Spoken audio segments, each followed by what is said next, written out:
Sue-Ann, why aren't you just doing the show from the pool? That would be much more fun. The pool with my bathing suit on? Well, it might be good for donations. Oh, I don't know. I think it scared people away, despite the weight loss. I don't know, Harrison, what do you think? Just making the audience jealous down in Florida, it looks like. Yeah, it certainly does that. All right, let's get this started.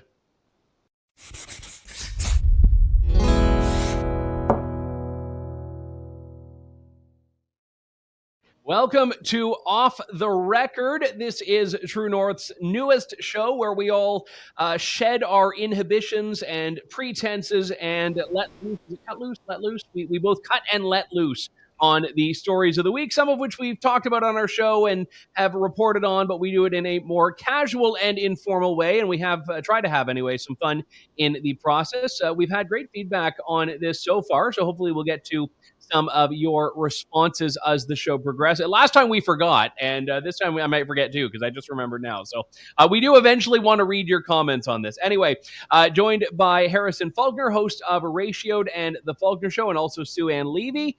Great to have you both on. How are the weeks? I'll start with you, Sue-Ann, because your week will just make Harrison and I jealous because we're in Ontario weather right now. It's been wonderful. The weather has improved tremendously after 2 months of pretty poo-poo weather, clouds and rain. So it's really nice to see. And I went to the beach yesterday. Harrison, you didn't go to the beach yesterday, did you? No, I'm afraid not. The Cherry Beach down in Toronto doesn't sound as appealing as a Florida beach right now. The week was all right, but it was a little strange. Like we passed a grim mark with the church burnings. We had some very strange interactions with journalists. We'll go through all that on the show, but it was just another week in Trudeau's Canada, I guess. Yeah, fair enough. Just on the beaches in Toronto, very, very misleading. Because I used to work, when I worked in radio, I worked at Chorus Key, which is on the waterfront. And I was told, you'll be right next to Sugar Beach. And I'm like, a beach? That seems like a weird place for a beach. And then you look out the window and it's just like this fake, 200 square feet of sand in between a sugar factory and a radio station. I'm like, this is not what a beach is. I want the Sue-Ann type of beach. But there are pink umbrellas on that beach, aren't there, Andrew? Yeah.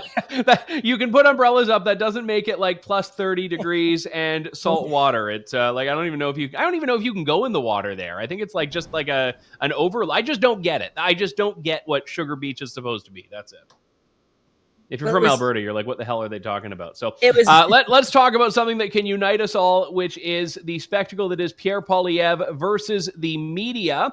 This has become a dog bites man type of story. There are just so many instances of Pierre Poilievre and journalists scrapping. The most recent one, I talked about it a bit on my show, was him with a Canadian press reporter on, just take a look. Why did your party want to grant over $100 million in regulatory relief to the mainstream media? We don't want to give any tax dollars to the mainstream media. Our belief is that the mainstream media and all... Your party's decision to grant regulatory relief? So I'll answer your question. The media that is bought and paid for, where are you from, by the way? Which outlet are you in? Which outlet? Which outlet? Canadian Press. Okay, Canadian Press. So you're talking about tax dollars for media. Isn't CBC your biggest? Isn't I can answer. I asked regulatory. Yeah, and you want to answer? Why does the party want to grant $100 million in regulatory relief to the mainstream media? When would you like me to respond? Okay, good. Okay, great. So of course you are a tax-funded media outlet and spreading Justin Trudeau's message. Why did you and so you're interrupting me again. You're interrupting me again. I am answering the question. Do you regret granting $100 million in regulatory relief to the mainstream media? Your question is false. So if you can allow me to correct your falsehoods, then we can answer the question directly. So, false. Canadian Conservatives do not believe in giving tax dollars to media outlets. That's Justin Trudeau. That's Justin Trudeau. That's Justin Trudeau. Okay, if you don't want me to answer the question, I'll move on to someone else. You're a tax-funded mouthpiece to the PMO. That's the reality. So, question answered. You committed. I'm trying to, but you're heckling. Are you going to let me answer the question, or are you just going to heckle on behalf of Justin Trudeau? Which is it? I would love the answer. Great.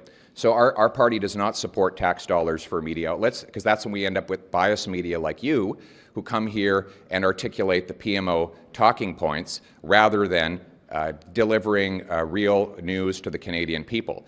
Justin Trudeau gave Bell Media and other media tax dollars supposedly to protect media jobs. And then what happened? They all got laid off. So that the supposed justification for giving Bell all this money was that it was going to save media jobs. Well, they all got fired. So I guess that wasn't the real reason for giving tax dollars to the media. The real reason was for him to buy support from the media, which is what it actually did.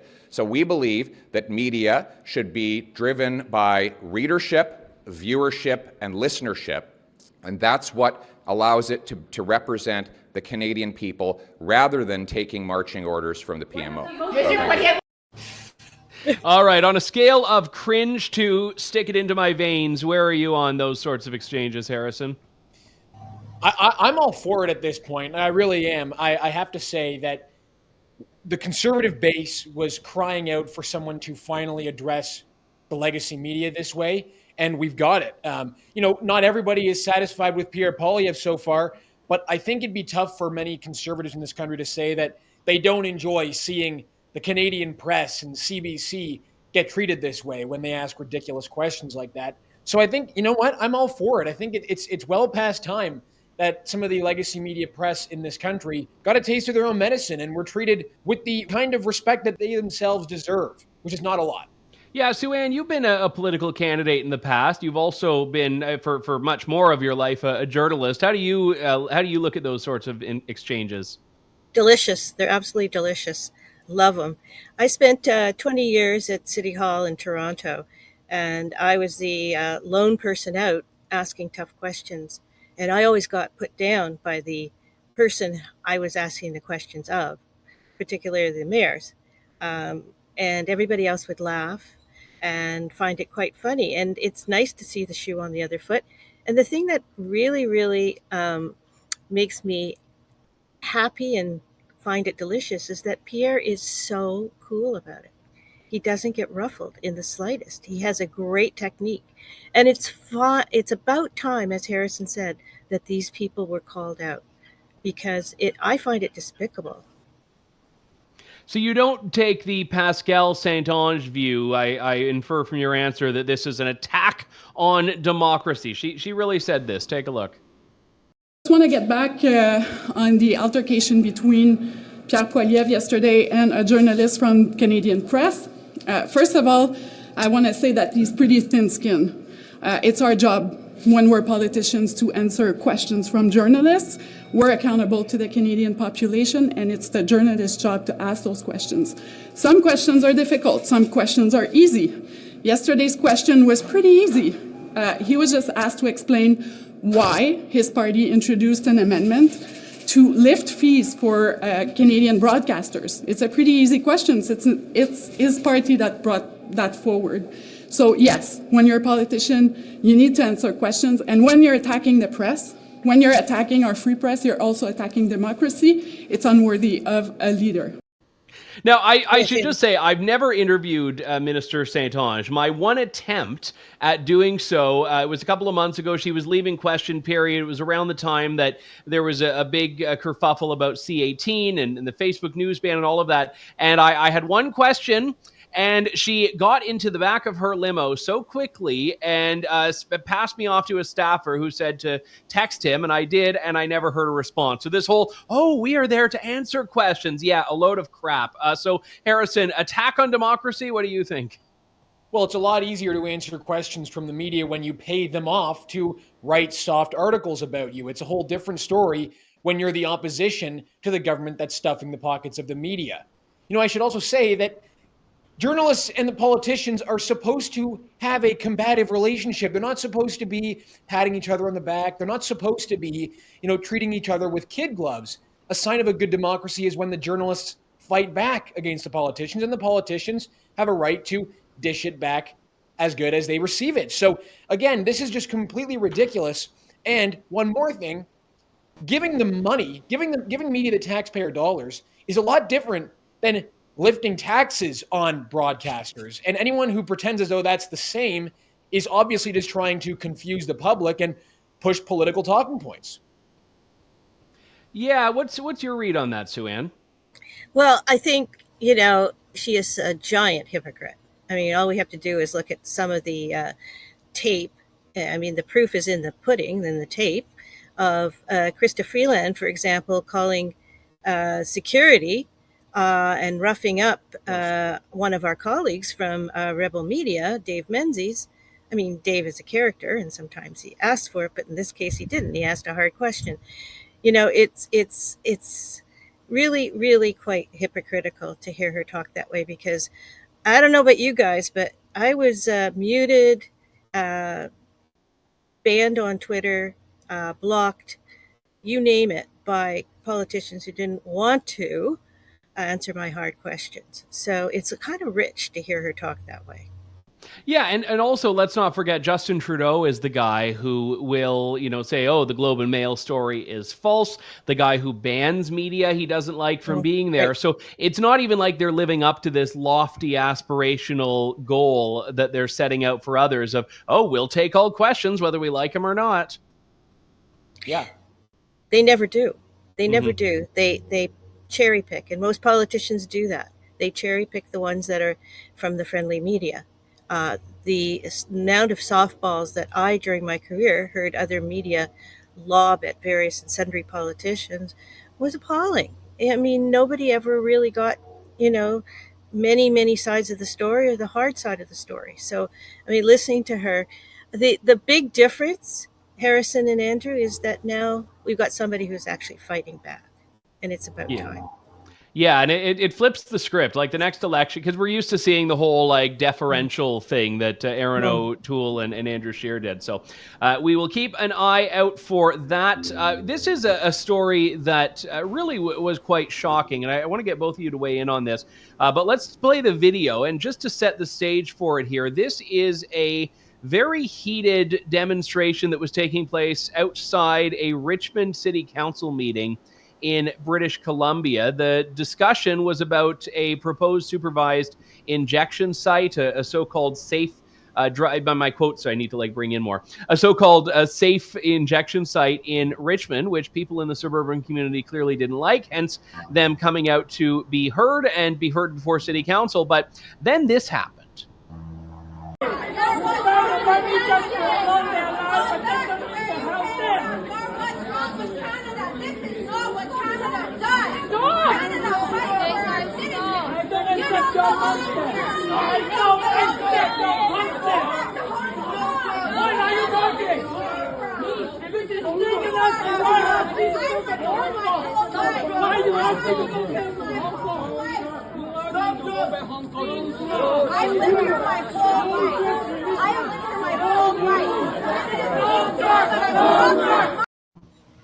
I've lived here my whole life. Go back where you came from. You're not a Canadian. This is what this nice white BC progressive woman is yelling at this Chinese man concerned about his community. Now, when did go back where you came from become a progressive slur? Because I was always told this was what, the evil, scary right-wingers say, not the nice, virtuous lefties.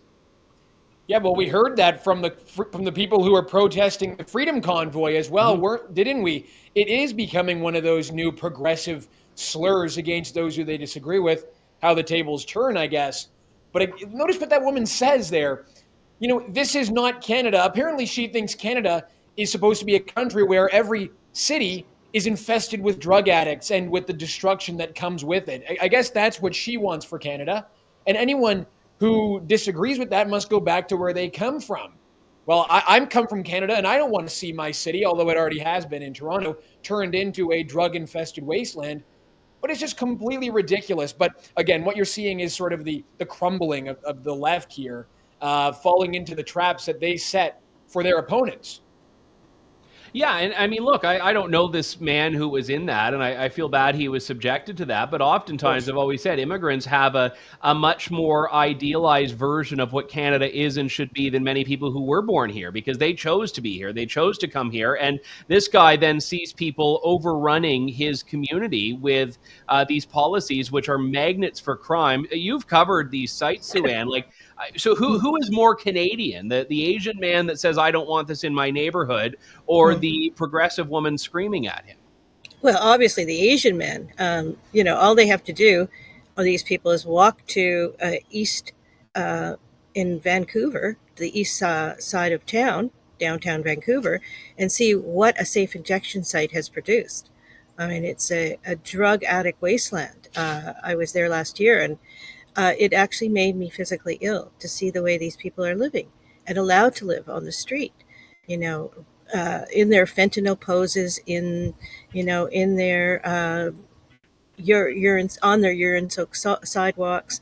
I mean, I've said this repeatedly, and then it came to Toronto, and people are seeing how these sites destroy communities. And frankly, I've been against them for over 10 years, maybe 15, when Vancouver first started. But frankly, they don't help drug addicts. They just enable their drug addictions. And all the arguments that were used initially to bring them in, I don't think hold muster anymore, because there's still opioid deaths, and they can't argue that these things are helping at all. All they're doing is destroying the fabrics of communities.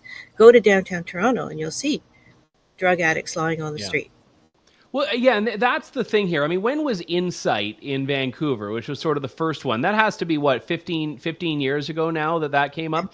And anyone can look at British Columbia and Vancouver specifically and see clearly none of this has helped. I mean, the situation has gotten exponentially worse. So at best, it's made no difference at all. And at worst, it's inflamed this. But that's the part that's missing, is that more of the same is not going to yield a different result. So the fact that there was such anger in that video, is so insane, Harrison.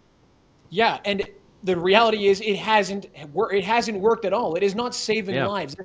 These are political talking points, political dogma running up against a brick wall, which happens to be the truth. British Columbia set the highest annual death toll for opioid overdoses just last year. And this, as you said, has been going on for years now. It's the leading cause of death in British Columbia for youth aged 10 to 18, opioid overdose. And now the BC government is considering providing safe fentanyl to children.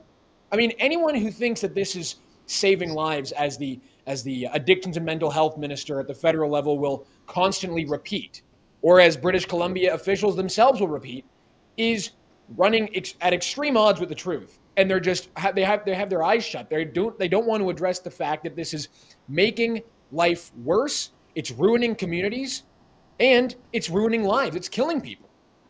Yeah, and let's not forget the shooting last summer of that poor innocent woman right near a safe injection site in Riverdale in Toronto. And the community was in an uproar, and the people who run the site and the health minister, deputy minister, they were downright cavalier about the crime that is occurring around these sites. Drug dealers know that they're a target. I actually saw drug dealing in action because I've spent a lot of time outside some of these sites or around these sites. I mean, it's absurd that the progressives think that this is helping in any way. It's the best definition of insanity, frankly. And I just want to add one more thing as well. Take a look in Toronto. If you happen to live in Toronto, you will know that the Works, the public health City of Toronto department, is on Ryerson University campus. So students who pay to go to university have to walk past a safe injection site, a site where they give out all of these safe supply drugs, as they're called. It's just constant destruction and havoc on campus. So the city thinks that that's appropriate. Sue-Ann, you brought up the Parkdale shooting. There was a woman who worked at that facility who has now been charged because she helped to try and get the killer, the alleged killer, away from the police. I mean, it's astonishing. These are, as you said, Andrew, crime magnets. And for some activist to be so racist and awful in front of that person who just wants to live in a community that is not infested with drugs says a lot. Yeah, and I should say, of course, the activists won out in this case. The motion to consider implementing this site passed with a vote of 7-2. It was just 2 councillors who stood against it. Now, it's not a fait accompli just yet, but the way things are going, it certainly seems like that is likely to be the eventual outcome here. But speaking of unhinged protesters, let's talk about what happened at Mount Sinai Hospital. Again, this one is... I shouldn't even be surprised anymore. Like, you think there are some sacred cows that remain in the context of political debate, but not when we are talking about the anti-Israel left. Take a look at this clip.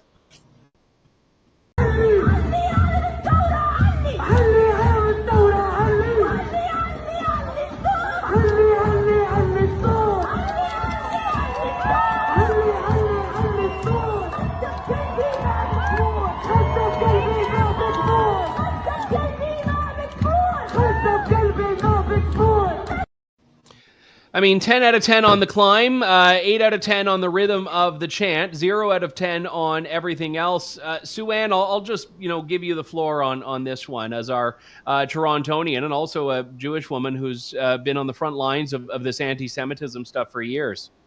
Yeah, Andrew and Harrison, this goes back to the fact that the police and Toronto Mayor Olivia Chow didn't handle this well right out of the gate, and they enabled these people and empowered them to continue their protests.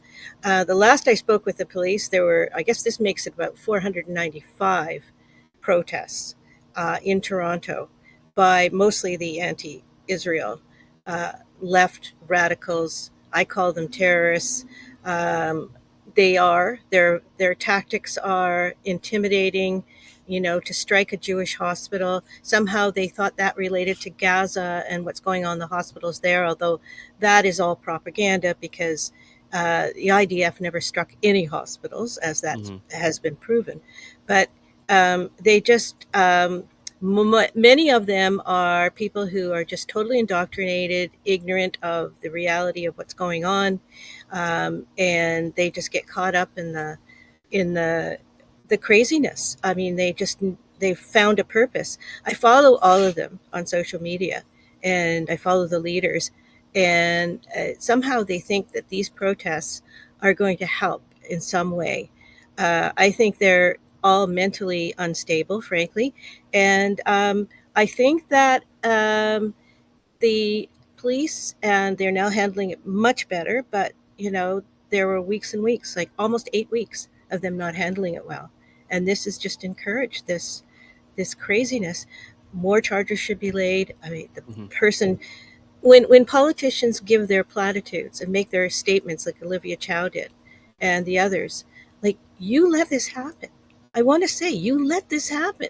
So it's rather, again, I'm going to use the word rich to be coming out and saying this. And Jews in my community are feeling very intimidated. To strike a Jewish hospital is outrageous.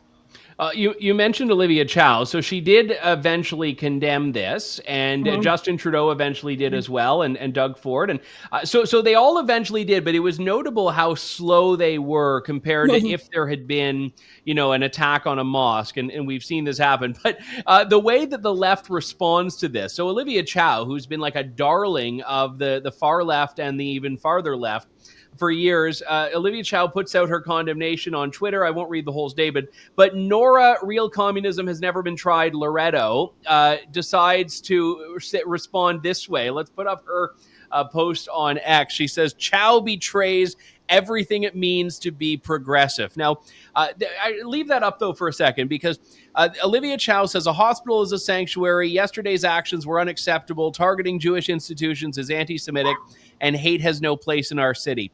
So when Nora says this betrays everything it means to be progressive, she's saying the quiet part out loud, which is that what we saw in that video is what it means to be progressive. Right, Harrison? Well, certainly. It's a mask-off moment for Nora Loretto and for, I think, a lot of people who agree with her. To speak to the protesters' mental instability, as Sue-Ann noted, I can't think of a worse way to try and alienate Canadians from your cause than to protest like this in front of a hospital that has nothing to do with what these people are protesting about. Now, I think that there are some people who protest Israel who don't protest out of racism, and they have things that they disagree with Israel on. But when you're protesting Mount Sinai Hospital to make the claim that is purely anti-Israel, pro-Palestine, and not anti-Semitic, I have a hard time believing that. And you really can't. Good luck trying to sell that to the Canadian public as well, because I've seen these protests. I've been inside of these protests. I've interviewed these people. When you speak to them, they, of course, understand that they're trying to, get their cause out to the public, and they want people to join their cause. But in that group mentality, it seems that they lose all sense of reality, and they're willing to push the boundaries all the way to blatant anti-Semitism. And of course, the consequence of that is alienating Canadians from your cause, whatever kind of Canadians were still perhaps willing to support these people, because they're just showing themselves to not actually care that much about what's going on. They care more about trying to make a statement about Israel, which of course is a statement about Jews. So it's just ridiculous.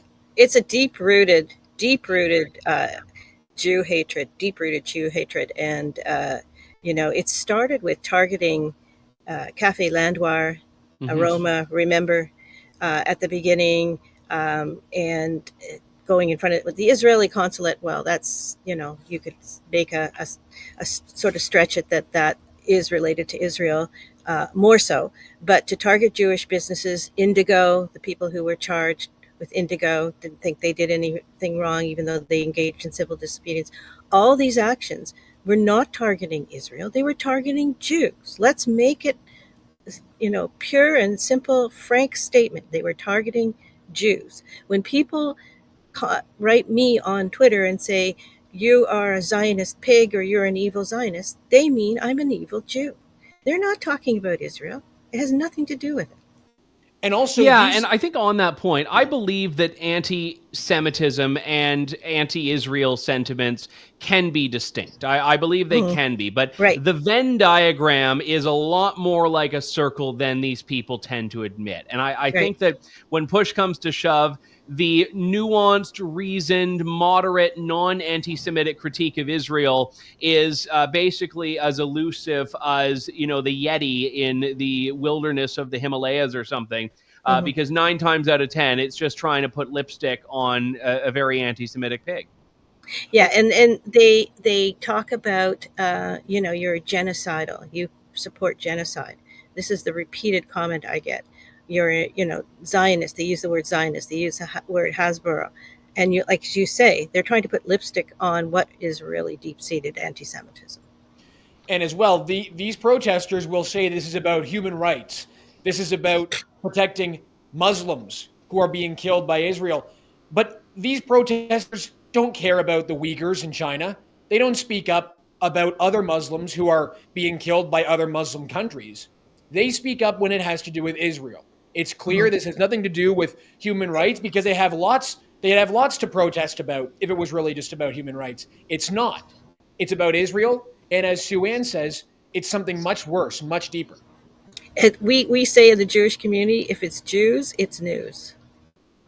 Yeah, very, very well said. I when I was in Israel for the first time in 2011, I met an AP reporter there who said, and he spoke Hebrew as he was Jewish, and that was how he got the job being posted there when he was quite young. And he said, people at AP bureaus around the world are lucky if their stories ever get picked up. Where he said for him, it was like if someone sneezes in Jerusalem, he could write a story and it's going to get picked up everywhere. So I think there's some empirical evidence behind what you just said there, Sue-Ann. Just to end things, I know it's a bit of a sour note as we head into the weekend here, but Harrison, why don't you tell us what happened in Regina last weekend, and more importantly, what happened in Ottawa in the days following? Yes, of course. Well, as Canadians who have been following this story will know, Canada was rapidly approaching the grim 100 number of churches that have been targeted by arsonists and vandals since 2021. We've now since passed that. We are now at 100 churches that have been targeted in this country. And on Friday midnight, the Blessed Sacrament Parish in Regina was targeted by an arsonist who was caught on camera dumping the contents of a jerry can onto the rear entrance of this 118-year-old Catholic church, the oldest Catholic church in Regina, lighting it on fire and running away. Thank God the church was saved by firefighters. But we're now at 100 churches, which is an awful thing to have happened in this country. It's a blight on the government and the state of our country itself. Now, here's where it gets even worse. You might think that condemning an attempted arson of a church might be the easiest thing to do. It might be the easiest no-brainer thing to say, yes, I condemn the burning of a church. But according to the NDP and the Liberals, well, that was just not going to fly. Take a look at what happened when a Saskatchewan MP, Corey Tachor, I think I said his name right, he got up in the House of Commons on Monday and sought a unanimous consent motion to condemn the attempted arson at the Blessed Sacrament Parish. Take a look at this clip. The honourable member from Saskatoon University. Yes, there was another attempted arson at a church on the weekend, Mr. Speaker. And if you seek unanimous consent, you will find... I hear that there is no unanimous consent. It being 3:20, the House will now proceed to the taking of deferred recorded division. So no unanimous consent to condemn the burning of that church. They did it again, however, guys. The left in Canada's Parliament did it again when Andrew Scheer got up seeking the same motion. They let him speak for a little bit longer before cutting him off. But take a look. They did it twice, this time to Andrew Scheer. I recognize the honourable member, a former chair, a current House officer, the member from Regina Capel, who is rising on his feet for a point of order. Mr. Speaker, Blessed Sacrament Church in Regina was subject to arson and vandalism, and I believe you'll find support that the House recognized the right of Canadians to gather to worship or celebrate their faith. So I regret to interrupt the honourable member from Regina Capel, but I could clearly see that there is no unanimous consent for this. Absolutely disgusting. What kind of people, Andrew, can't bring themselves to condemn the burning of a church? It's like the lowest hanging fruit. Like, it's not even hanging. It's fruit on the ground. You could just kind of walk by and just sort of pick it up and say, oh, wow, here you go. But like, and it's one thing because I do believe that the anti-Semitism issues we've been discussing are very real. It's not an either or. You can condemn anti-Semitism. You can condemn attacks against Christians. But again, Sue-Ann, it's one group that tends to get a pass here. It just to me speaks to the breakdown of the moral fabric in our country, that they can't even condemn something like this in a church. Perhaps these lefty progressives, they don't like the police, they don't like religion, and here we have drug addicts running wild and running rampant on our streets in major cities. It's sad to say that Trudeau's Canada, in the last 8 years, the decline in this country is real, and it's very disheartening. There's a lot of symbolism going on, right, with these motions, and I think Christians who are watching this will have to struggle with the idea of it, that if these MPs can't condemn the burning of a church, what does that say about how they think about Christians in this country? I think a lot of people are going to be left with that question in their heads. Now, it's also important to remember this same Parliament voted unanimously to condemn Canada of committing genocide against First Nations people. So they could all agree on that. They could all agree that Canada committed genocide, but they can't agree to condemn the burning of a church. What do you think the reaction would be if not 100 mosques, but one mosque had been the target of an attempted arson? It would be bedlam in the House of Commons. Everybody would be freaking out over it, and rightly so, I should say.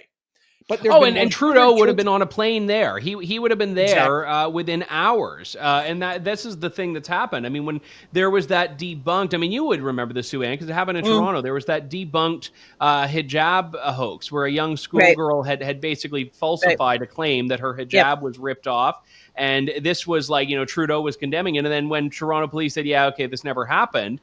But therein lies the problem. Here we have video evidence. I don't think we need to play it, but video evidence of this arson attempt, of police saying it. And there you go. You can see the screen grab of it there. And it is slow. And to be honest, I still don't think Trudeau has said anything about it. I know a couple of Liberal MPs have, one of them Anthony Housefather, who's been quite strong on these sorts of issues, but nowhere near the condemnation, like you said, Harrison, if this had been at another type of institution, which would also have been wrong. Yes. All right. Fair enough. Well, all right. I was going to jump in there, but I was just going to say that I think Trudeau at this point is just dialing it in. I don't think he's really running this country anymore. He's lost. He'd rather jet off somewhere. I mean, it's. I actually enjoy the interplay between the people running for president down here, because at least they seem to be passionate about what's going on, the border issues and all that kind of stuff. I don't get that feeling from any of the people in the Liberal Party, and particularly Trudeau. If that's the case, and Trudeau is really phoning it in and he's basically done, what a way to bookend his time as prime minister in this country. 100 churches attacked under his watch. I can't think of better symbolism, quite frankly, to encapsulate Trudeau's time as prime minister of this country. Yeah.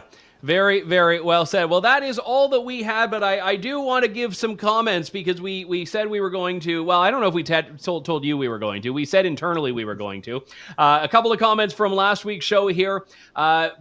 Be Still and No 2999, possibly not a legal name, says, love the off-the-record format. Yes, Andrew, it's endearing as opposed to highly unprofessional. You guys are a great trio. Well, it's not, as this show demonstrates, going to be the same group of us every show. We do this like cutthroat fight to the death, and at the end we'll be left with only 3 left. So we ditched Candace. We threw her overboard. We brought Sue-Ann in. Maybe next week I'm the one who is thrown overboard. We have a question. So we were talking a little bit about inflation and grocery store stuff last week. And we were also talking about Trudeau claiming that Pierre Poilievre wanted to make Canada great again. Doug Pattison says we should actually just make groceries affordable again. I don't know. What do you think? Should we see that? Should we trademark that one?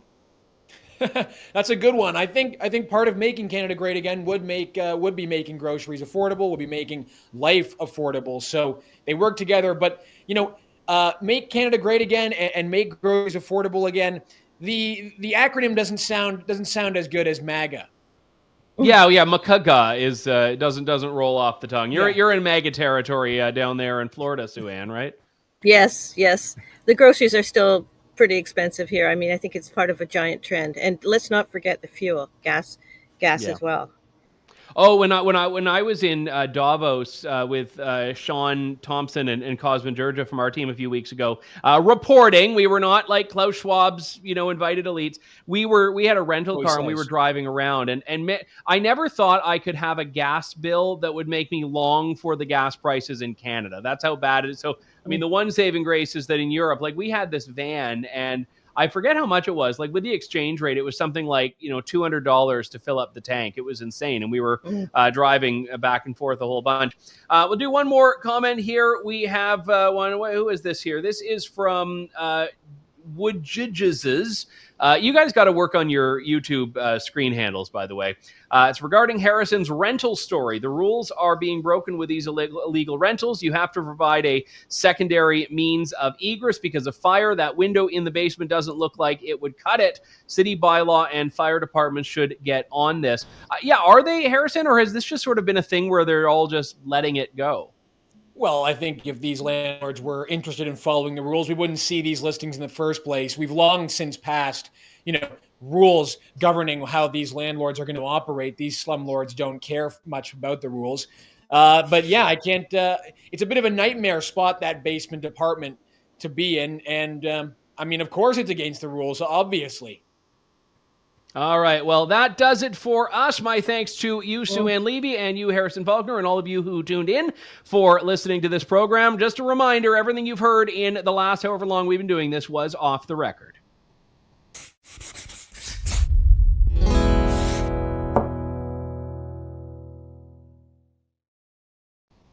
Now you get to jump in the pool, Sue-Ann. Not quite. I got to have my lunch first. But we just do lunch in the pool. Do like a swim up bar. Yeah. Well, thanks so much. That was so much fun. Sorry about the mic issues. Stuck to the tea, Andrew, this time, I see. Yeah, it's my morning coffee still.